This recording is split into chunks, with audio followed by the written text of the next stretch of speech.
ఉగాది నుండి astrology plus law of attraction తో కొత్త జీవితాన్ని మొదలు పెట్టండి. వెంటనే జీకేఆర్ గురువు గారి పర్సనల్ అపాయింట్మెంట్ తీసుకోండి. హలో నమస్తే, వెల్కమ్ టు సుమన్ టీవీ. ప్రస్తుతం మనతో పాటు పర్సనాలిటీ డెవలప్మెంట్ కోచ్ రామ్ మెట్టు గారు ఉన్నారు. వీరితో ఈరోజు కొన్ని విషయాల్ని మనం చర్చిద్దాం. హలో అండి, నమస్తే. నమస్తే అండి.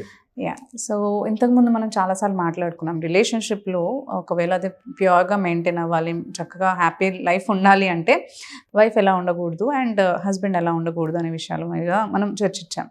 అయితే నా డౌట్ ఏంటి అంటే, ఇప్పుడు most of the relationships fail అవుతూ వస్తూ ఉన్నాయి. ఏవి చూసుకున్నా they are either leading to divorce or లేదంటే క్రైమ్స్ యాక్చువల్లీ. సో అలాంటివన్నీ జరగకుండా ఒక హెల్దీ రిలేషన్షిప్ ఉండాలి అని అంటే ఉమెన్ ఎంత కాంట్రిబ్యూట్ చేయాలి అండ్ మెన్ ఎంత కాంట్రిబ్యూట్ చేయాలి అండ్ వాళ్ళిద్దరి ఎఫర్ట్స్ ఎలా వర్క్ చేయాలి యాక్చువల్లీ ఆ రిలేషన్షిప్ నిలబడాలి అంటే? సో మీరు అన్నట్టు first of all contribution both sides నుంచి ఉండాలండి. Both men and women side నుంచి ఉండాలి. బికాజ్ మోస్ట్ టైమ్స్ చూస్తుంటాను ఏంటంటే, ఒక రిలేషన్షిప్లో ఓన్లీ వన్ పర్సన్ స్ట్రగుల్ చేస్తున్నారు టు హోల్డ్ ఇట్ అప్ అని అంటే ఎక్కువ రోజులు నిలబడతారు.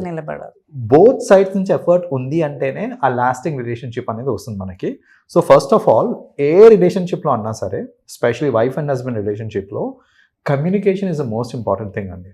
సో చాలా మంది ఏంటంటే ఈ ల్యాక్ ఆఫ్ కమ్యూనికేషన్ వల్లనే. So first of all regular communication, like on a daily basis కూర్చొని సరదాగా మాట్లాడుకోవడం అనేది చాలా important. So yes, I understand. ఈ మధ్యన ఏంటంటే చాలా మంది బోత్ వైఫ్ అండ్ హస్బెండ్ వాళ్ళు ఏంటంటే వర్కింగ్ కాబట్టి వాళ్ళ దీనికే టైం అంతా సరిపోతూ ఉంది. ఏది మన వర్క్కి సంబంధించి వాళ్ళ కాల్స్, వాళ్ళ మీటింగ్స్, వీటికే టైం అంతా సరిపోతుంది, రైట్? సో అసలు కలిసి మాట్లాడుకునే టైమే దొరకట్లేదు అనేది ఒక క్లెయిమ్. కరెక్ట్.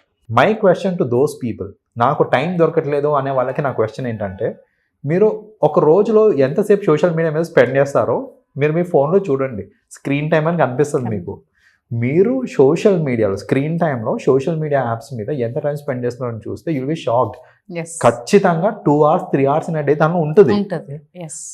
ఆ 2-3 hours ఒక 50% టైం మీ స్పౌస్కి మీరు ఇచ్చారనుకోండి, రిలేషన్షిప్ స్ట్రాంగర్గా ఉంటాయి. సో ఈ టైం లేదు అనేది అది ఒక సాకు. చెప్పాలంటే it's just about prioritising. So మీరు మీ స్పౌస్కి ప్రయారిటీ ఇస్తున్నారు, మాట్లాడటానికి ప్రయారిటీ ఇస్తున్నారు అని అంటే దట్ ఈస్ వెన్ డెఫినెట్గా కమ్యూనికేషన్ అనేది ఇంకా బెటర్గా ఉంటుంది అండ్ రిలేషన్షిప్ స్ట్రాంగర్గా ఉంటాయి. That is one thing. Second sort of communication which is important ఏంటంటే, చాలామంది ఏదైనా ఇష్యూ ఉంది అని అంటే, రిలేషన్షిప్లో ఏదైనా ఇష్యూ ఉంది అని అంటే కమ్యూనికేట్ చేయరండి.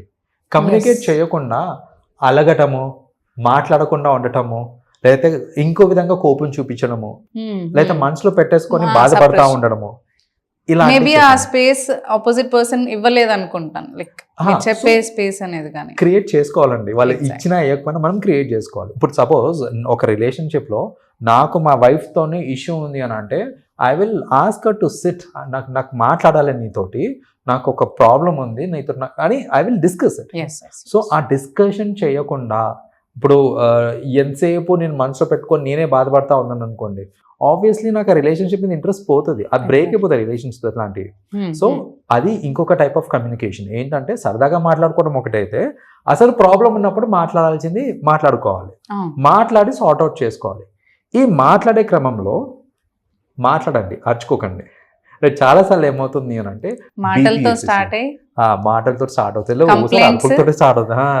అది అరుపులో స్టార్ట్ అయ్యి మళ్ళీ అరుచుకొని ఒకరి మీద ఒకరు అరుచుకొని, అసలు టాపిక్ ఇది, ఈ టాపిక్ మర్చిపోయి మనము ఇంకేదో మాట్లాడుకొని ఆ రోజు అలా చేసి ఇంకో గొడవ తీసుకొని వస్తూ ఉంటారు. సో అసలు ఏదన్నా సరే మాట్లాడుకొని సార్ట్ అవుట్ చేసుకుంటే రిలేషన్షిప్ స్ట్రాంగ్గా ఉంటుంది. అక్కడ గొడవ పడకూడదు, మాట్లాడుకొని సెట్ చేసేసుకుంటే అయిపోతుంది. That is one thing.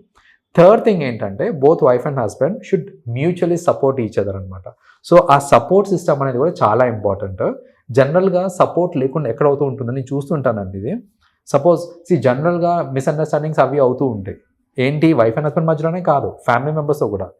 So ఇప్పుడు ఒక హస్బెండ్కి వాళ్ళ ఓన్ ఫాదర్ తోటే ఏదైనా మిస్అండర్స్టాండింగ్ వచ్చి, వాళ్ళ ఫాదర్ ఇతన్ని ఏదో మాటలు అంటున్నారు అనుకోండి, as a wife he has to support, right? So support చేయాలి, of course, if it is fair enough. So ఆ సపోర్ట్ లేకుండా కామ్గా ఉండడం చూస్తుంటాను నేను. ఏంటంటే తండ్రి కొడుకులు వాళ్ళిద్దరూ గొడవ పడుతున్నారు, వైఫ్ కామ్గా ఉంటుంది, ఏం మాట్లాడకుండా కామ్గా ఉంటుంది. సో అప్పుడేంటంటే, నన్ను మాట్లాడుతున్నా తినేంటి ఏం మాట్లాడట్లేదు అనే ఒక థాట్ ప్రాసెస్ వస్తుంది.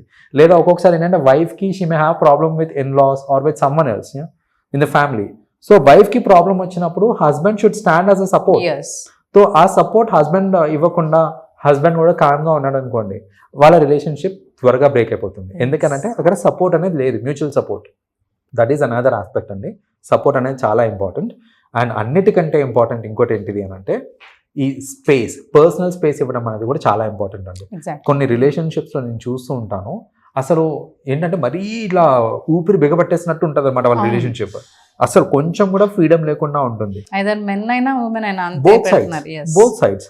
సో ఇప్పుడు ఏంటంటే నేను సరే నా ఆఫీస్ నుంచి నేను టీమ్ లంచ్కి వెళ్ళాలి అనుకోండి, నేను టీమ్ లంచ్కి వెళ్ళడానికి అరే వెళ్దామా అని మనం మాట్లాడుకునే టైంలో ఈ లోపే కొందరు ఫోన్లు తీసేసి టీమ్ లంచ్కి వెళ్తున్నాం నేను వెళ్ళొచ్చా అని టెక్స్టింగ్ చేయడము, లేదా కాల్ చేయటము, పర్మిషన్ అడగటము. నేను టీమ్ లంచ్కి అందరు కలిసి వెళ్తున్నారు, it's not with one person కదా. సో అలాంటి ఏంటంటే అంతా కూడా లిబర్టీ లేకుండా ఉండడం అనేది, లేదా నేను ఫోన్ కానీ టెక్స్టింగ్ కానీ చేస్తున్నాను అనుకోని ఎవరికన్నా పద్దాకు వచ్చి ఎవరితో మాట్లాడుతున్నావు, ఏం టెక్స్టింగ్ చేస్తున్నావు అనేసి చూడటము, అది వైఫ్ అన్న కానివ్వండి, హస్బెండ్ అన్న కానివ్వండి. అలా చేయడం వల్ల ఏమవుతుంది అంటే మీరు మీ అనుమానానికి మీరు చూస్తున్నారు సరే, బట్ అక్కడ ఏంటంటే కాన్ఫిడెన్స్ అనేది పోతుంది, ఒక రిలేషన్షిప్లో కాన్ఫిడెన్స్ అనేది పోతుంది. సో అక్కడ ఏంటంటే నన్ను అనుమానిస్తున్నారు అనే ఒక థాట్ వచ్చే ఛాన్సెస్ ఉంటాయి. సో అలా రాకుండా ఉండాలంటే first of all personal space ఇచ్చేయాలి. ఇప్పుడు చూడండి, జనరలీ మెన్ కూడా ఏంటంటే they tend to prefer to hang out with their friends. వాళ్ళ ఫ్రెండ్స్ తోటి హ్యాంగ్ అవుట్ చేసేదానికి వాళ్ళకి ఇవ్వాల్సిన స్పేస్ వాళ్ళకి ఇవ్వండి. నేను ఫ్రెండ్స్ దగ్గరికి వెళ్ళేసి వస్తా అనగానే మొహం మార్చుకొని కూర్చొని, ఒక ఫ్రెండ్స్ ఇట్లాగే కంప్లైంట్ చేస్తున్నాను, నేను ఎప్పుడు చూసినా తనతోటే ఉండాలని అంటారు, అది ఎలా పాసిబుల్ అవుతుంది యాక్చువల్లీ అని చెప్పి. That's what. సో అబ్బాయిలు కూడా ఆ ఫ్రీడమ్ ఇవ్వాలి, అమ్మాయిలు కూడా ఆ ఫ్రీడమ్ ఇవ్వాలి. సో ఇప్పుడు బేసిక్గా ఒక అమ్మాయి ఒక వైఫ్ ఇట్లా వెళ్తున్నాను నేను మా ఫ్రెండ్స్ తోటి అన్నప్పుడు she should accept it positively. దానిలో కొన్నిసార్లు ఏంటంటే వీళ్ళు ఇలా కూడా చేస్తుంటారు, వెళ్తున్నావు ఫ్రెండ్స్ తోటి సరే వెళ్ళు అంటే సరే వెళ్ళు అంటున్నారు, టోన్ లో వచ్చే సర్కాజం తోటి ఏంటంటే అక్కడ ఇంకా వాడికి అర్థం అవుతుంది లైక్ ఓకే అంటే నేను వెళ్ళకూడదు, వచ్చిన తర్వాత ఏదో ఉండేలా ఉంది అని అర్థమైపోతుంది. అండ్ ఇంకోటి, గ్రూప్ ఆఫ్ ఫ్రెండ్స్ కలుస్తున్నారు అనుకుంటే కన్నా ఖచ్చితంగా 1 or 2 members లేట్ వస్తారు. ఎందుకు లేట్ వచ్చావంటే ఏదో సాకు చెప్తారు, కానీ యాక్చువల్ సాకు ఏంటంటే కన్విన్స్ చేసుకుని వచ్చేవానికి లేట్ అయిపోయింది. ఉమెన్ కి కూడా అలా అవుతూ ఉంటుంది ఒక్కొక్కసారి. ఏంటంటే నేను వెళ్తున్న టీమ్ లంచ్కి అంటే ఎవరెవరు వెళ్తున్నారు, వెళ్ళడం అవసరమా, వచ్చేచ్చు కదా ఇంటికి, ఇలాంటివన్నీ మెన్ సైడ్ నుంచి కూడా వస్తూ ఉంటాయి. అలా కాకుండా ఎవరికి ఇవ్వాల్సిన లిబర్టీ వాళ్ళకి ఇచ్చి, ఎవరికి ఇవ్వాల్సిన పర్సనల్ స్పేస్, ఆ పర్సనల్ స్పేస్ కనుక ఇచ్చారు అని అంటే రిలేషన్షిప్స్ బెటర్గా ఉంటాయి. అది ఇవ్వకుండా మరీ టైట్గా పట్టేసుకొని నువ్వు నాతోటే ఉండాలి, నాతోటే బయటికి రావాలి, ఇంకెట్టు పోవద్దు అని అంటే కనుక అది ఖచ్చితంగా వర్కౌట్ కాదు. That will lead to lot of disturbances. And the other thing is adjustment అండి. జనరల్గా ఏంటంటే 2 individuals they come, they marry.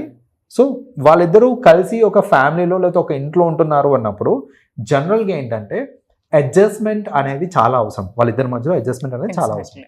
So ఇప్పుడు అడ్జస్ట్మెంట్ లేదు వాళ్ళిద్దరి మధ్యలో, నేను ఎందుకు అడ్జస్ట్ కావాలి, నేను ఎందుకు తగ్గాలి, అడ్జస్ట్మెంట్ అనేది ఒక తక్కువ థింగ్ లాగా తీసుకుంటున్నారు. అదేదో అది చేయకూడని పని లాగా, చేయకూడని పని చేస్తే నేను తగ్గుతున్నానేమో, నా వాల్యూ తగ్గిపోతుందేమో అని ఆలోచిస్తున్నారే తప్ప అసలు అడ్జస్ట్మెంట్ అనేది ఒక ఇద్దరి మధ్యలో అడ్జస్ట్మెంట్ అనేది ఉంది అని అంటే కనుక ఆ రిలేషన్షిప్ చాలా స్ట్రెంథన్ అవుతుంది అనమాట. We have to adjust, both sides adjust అవ్వాలండి. ఇప్పుడు చూడండి, అలవాట్లు వేరుంటాయి, చాయిసెస్ వేరుంటాయి, టేస్ట్ అండ్ ప్రిఫరెన్సెస్ వేరుంటాయి, ఇవన్నీ వేరుంటాయి 2 individualsకి. కానీ వాళ్ళిద్దరు కలిసి ఉన్నారు అన్నప్పుడు కొన్నిసార్లు వీళ్ళు అడ్జస్ట్ అవ్వాలి, కొన్నిసార్లు వీళ్ళు అడ్జస్ట్ అవ్వాలి. అలా బోత్ సైడ్స్ నుంచి అడ్జస్ట్మెంట్ అనేది ఉందనుకోండి విత్ అ పాజిటివ్ నోషన్, ఖచ్చితంగా వెరీ హెల్తీ రిలేషన్షిప్ అనేది వాళ్ళు మెయింటైన్ చేయగలుగుతారు. ఎగ్జాక్ట్లీ. సో ఇవన్నీ పాయింట్స్ కనుక ఒక కపుల్ వాళ్ళు పెట్టుకుంటే మాత్రం ఒక హెల్తీ రిలేషన్షిప్ అనేది మెయింటైన్ అవుతుందంట. థ్యాంక్ యూ అండి, thank you so much. Thank you.